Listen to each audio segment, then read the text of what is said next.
पुण्यार्चक हैं स्वर्गीय श्रीमती सरला देवी, धर्मपत्नी स्वर्गीय श्री महेंद्र कुमार जैन, बिनौली वालों की स्मृति में सुपुत्र हंस कुमार जैन, पुत्र वधू श्वेता जैन, सुपौत्र हिमांशु जैन, ऋषभ जैन, 27 ऋषभ विहार, दिल्ली 92, माउंट लिटराजी स्कूल बड़ौत, चाहत enterprises private limited, Guwahati, Assam.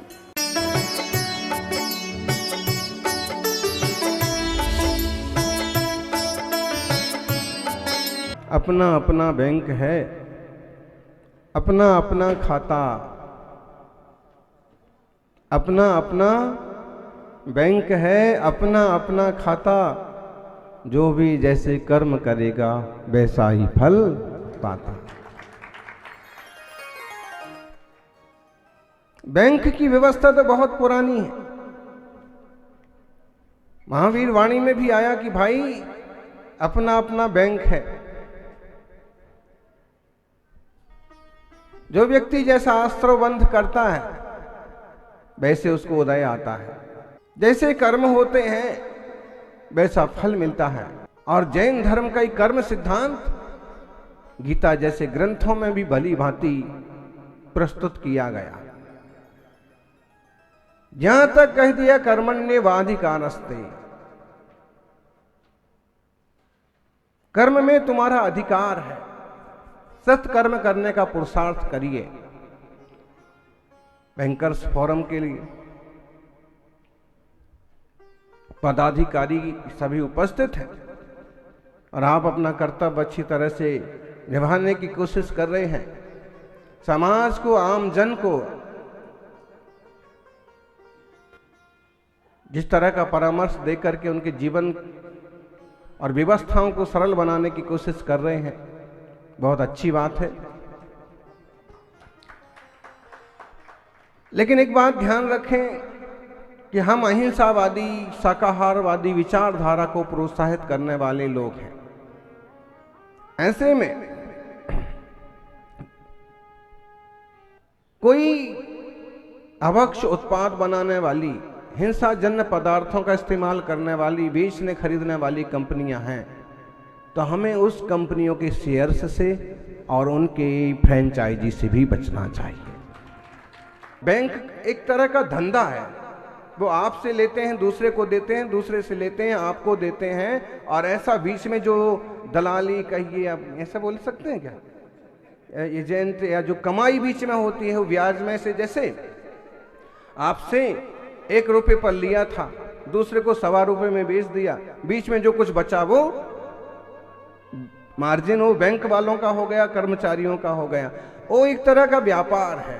तो हमें ये भी परख होना चाहिए कि जहां हम धन दे रहे हैं, जहां पैसे रख रहे हैं, रुपए रख रहे हैं, क्या वो इस टाइप का कोई दुरुपयोग करने वाली या इस टाइप के उद्योगों को उत्साहित करने वाली संस्था तो नहीं है कि जैनी ने जमा कराया और सीधा वो किसी बूचड़ खाने वाले के हाथ में चला जाए, उनके उद्योग के काम आए। तो कहीं ना कहीं आपकी विचारधारा को नुकसान पहुंचेगा, आपके धन का दुरुपयोग हो जाएगा।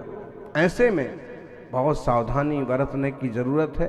संसार में रहना है तो आपको जो कुछ जरूरी हो सब करना पड़ेगा, लेकिन सही मार्गदर्शक मिल जाए तो करने में आसान हो जाएगा और उसमें और अपना विवेक जिंदा रहे आएगा, तो हम हिंसा और पापों से भी बच जाएंगे।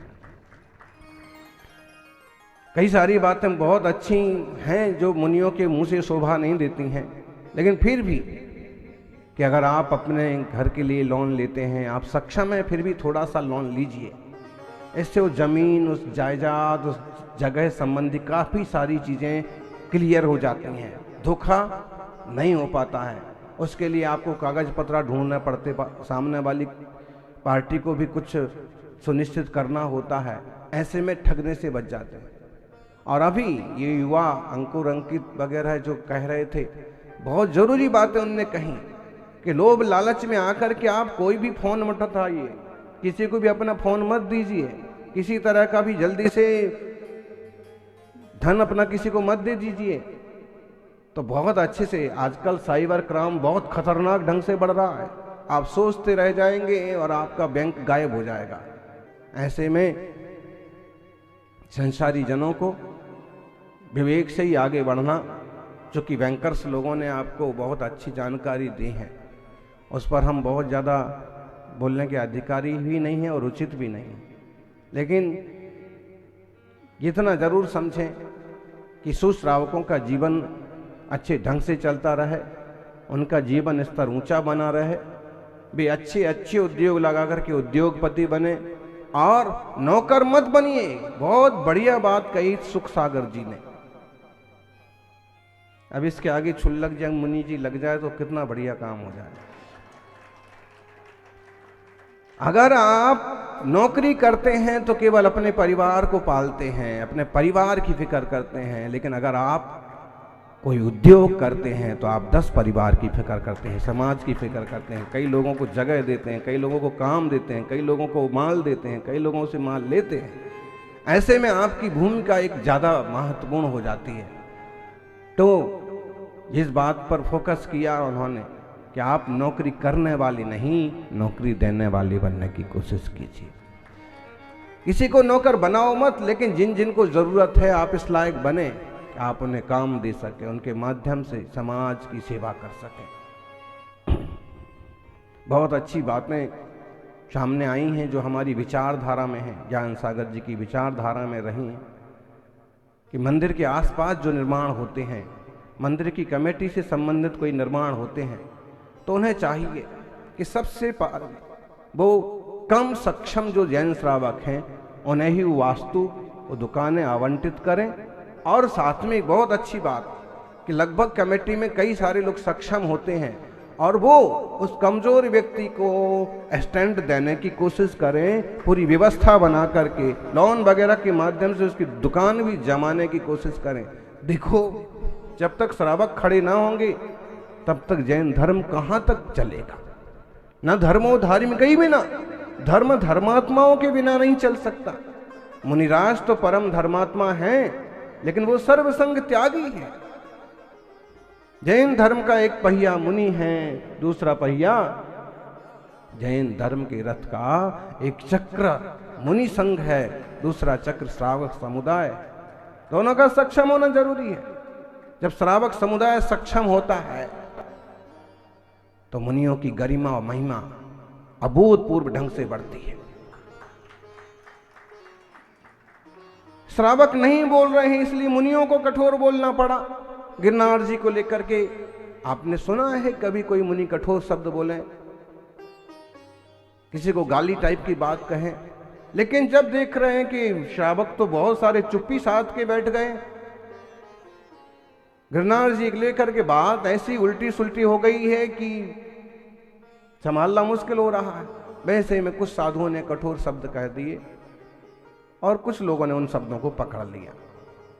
कई भाई भाषाई समझ की फेर होने से भी समस्याएं खड़ी हो जाती हैं। अब हमारे साधु गुजराती की उस लाइन का बराबर अर्थ नहीं समझ पाए, नहीं पकड़ पाए, तो सामने वालों को कहने का मौका मिल गया कि मुनि ने ऐसा बोला, हम FIR करेंगे, हम ऐसा करेंगे। अरे भाई, पहले आपका इतिहास तो देख लो। आपने बोला नहीं, कितने लोगों को तंग किया, मारा पीटा। गलत है। श्रावकों को सक्षम होना जरूरी है। वो सक्षम होंगे तो सारी चीजें निपटाते जाएंगे। मुनियों को अपनी वीतरागता से बाहर आने की जरूरत नहीं पड़ेगी। और श्रावक कमजोर होंगे, साधु आगे आएंगे और फिर कोई साधु पर उंगली उठाएगा तो आपको भी वेदना होगी।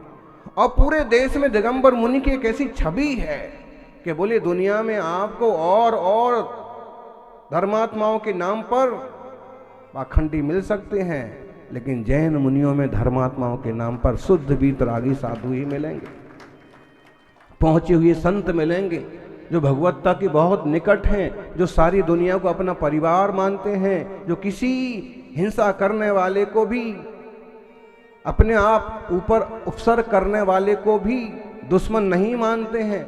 मुनियों का चरित्र ऐसा होता है।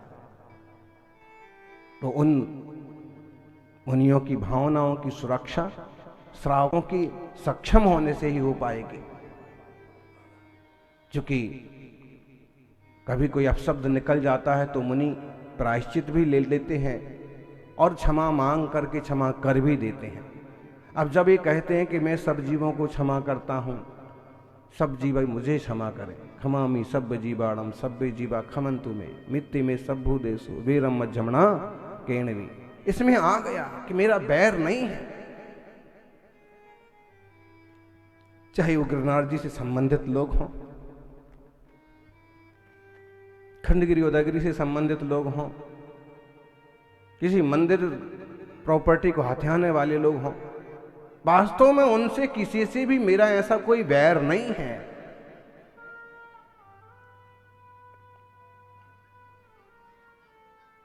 मैं सबको क्षमा करता हूं, सब मुझे क्षमा कर।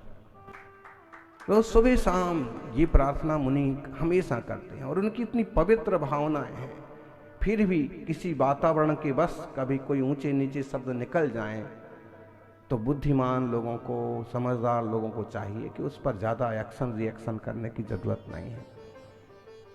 ये जरूर है कि उनकी भावनाओं को समझ करके और रीति नीति से काम करें, गिरनार की सुरक्षा बढ़ाएं, सब लोग दर्शन करें, किसी तरह की खींचतान ना हो, कोई वहाँ अधिकार जमा के ना बैठे, सब लोग बारी बारी से आएं और भगवान के दर्शन करें। जिनको जैसा जयकारा लगाना है लगाएं, पूजा करना है पूजा करें। व्यवस्था के तौर पर कोई सरकारी अधिकारी बैठे, जो भी है विषय दिशांतर हो रहा है, लेकिन जुड़ा हुआ तो आपकी समाज और आपकी अस्मिता से ही है। श्रावक सक्षम नहीं होता है, वहां संत को सामाजिक संबंधों में बोलना पड़ता है।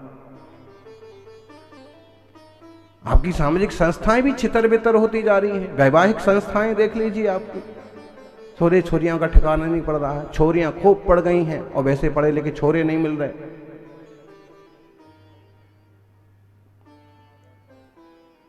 किसी छोरों का अपना स्टैंडर्ड है, उनको वैसी छोरी नहीं मिल रही। तो भाई ऐसे अगर सब इधर उधर छितर बितर हो जाएंगे तो समाज और इस वीतराग जिन धर्म को आगे बढ़ाने वाला कौन बचेगा?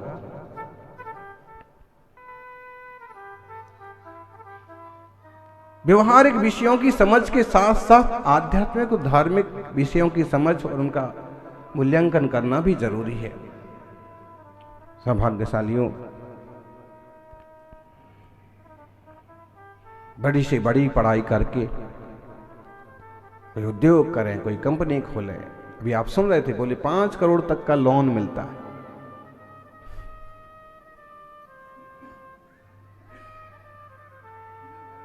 बिना गारंटी के। ये जो विषय है ना, क्योंकि साधु के मुख से तो नहीं शोभा देता है, लेकिन ये विषय आम लोगों तक, श्रावकों तक पहुंचना ही चाहिए। बहुत सारे लोग तंग हो जाते हैं, उन्हें कोई रास्ता नहीं सूझता है कि कैसे क्या किया जाता है। ऐसा कुछ हो सकता है कि मेरे पास कुछ ना हो और मैं बड़ा व्यापारी बन जाऊं। ऐसा कुछ हो सकता है कि मैं किसी कंपनी से जुड़ जाऊं, किसी का एजेंट बन जाऊं, किसी की फ्रेंचाइजी ले लूं। रास्ते नहीं सूझते हैं बहुत लोगों को। समाज में कम्युनिकेशन गैप भी बहुत है, आपसी संपर्क भी बहुत है। इतना बड़ा समाज है, छोरे छोरियों की क्या कमी है, लेकिन व्यवहारिक गैप बहुत हो गया। फिर मोबाइल पर ही चिपकते रहते हैं, व्यवहारिक रिश्ते संबंध भूलते जा रहे हैं, फिर इधर उधर मुंह मारते हैं, रास्ते से भटकते हैं। व्यापार को ले लो, व्यापारी कौम ही हैं आप लोग। तो वाणिया के बेटे को तराजू तोलना नहीं सिखाना पड़ता, लेकिन आज स्थितियां कुछ और हो गई। फिर भी इन मामलों को समझ करके इनको संभालने की जरूरत है। समाज में कई बार एक परिवार, एक ग्रुप असुरक्षित महसूस करता है। उसके लिए सांत्वना और सुरक्षा का बोध कराना, रास्ता बताना जरूरी है। अगर वह धन संबंधी अभावों से जूझ रहा है तो कोई संस्थाओं से सहयोग करे, वो अपनी जगह है, लेकिन अगर इस तरह से कोई व्यापार का रास्ता खुल जाए तो और बड़ी महत्वपूर्ण बात है। तो श्रावक जन इस तरह के कार्यक्रम करें, एक दूसरे को प्रबोधित करें, एक दूसरे को सहयोग करें, ताकि एक सुसमृद्ध समाज की स्थापना हो, एक सुसमृद्ध राष्ट्र की भूमिका में आपकी एक बहुत बड़ी भूमिका हो।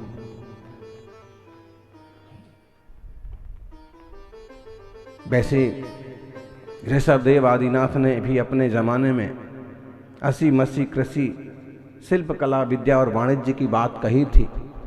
जब वो श्रावक महाराज की अवस्था में थे तब उन्होंने सिखाया था कि अपनी रक्षा के लिए तलवार उठाना भी कभी जरूरी हो जाता है।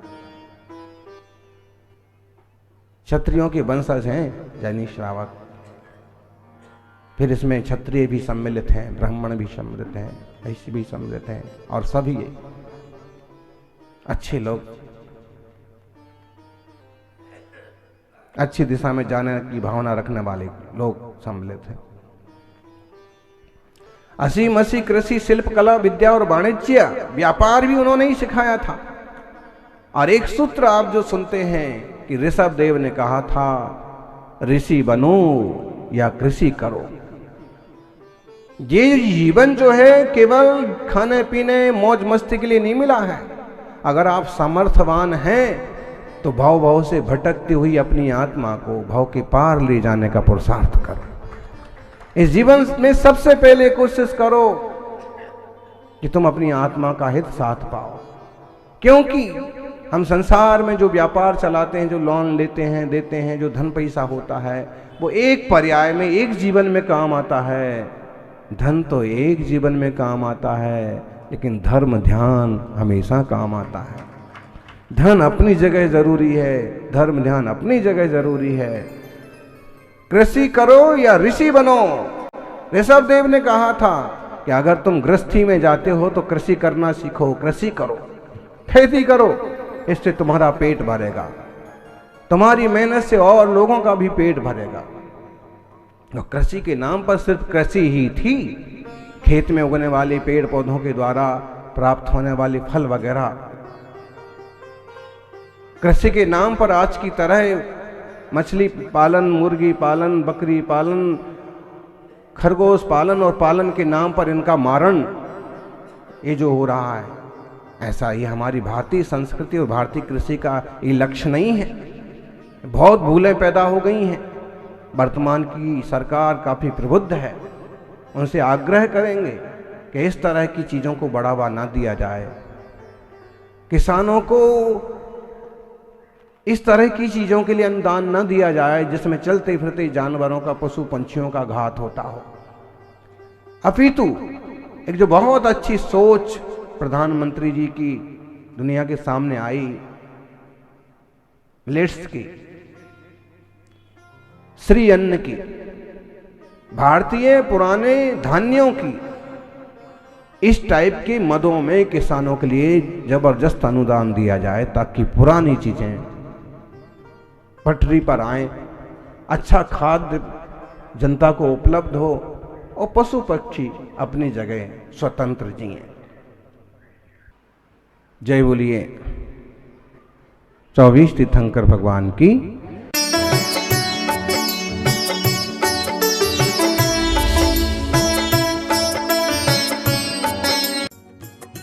इस कार्यक्रम की पुण्यार्जक थे स्वर्गीय श्रीमती सरला देवी, धर्मपत्नी स्वर्गीय श्री महेंद्र कुमार जैन, बिनौली वालों की स्मृति में सुपुत्र हंस कुमार जैन, पुत्र वधू श्वेता जैन, सुपौत्र हिमांशु जैन, ऋषभ जैन, 27 ऋषभ विहार, दिल्ली 92, माउंट लिटराजी स्कूल बड़ौत, चाहत enterprises private limited, Guwahati, Assam.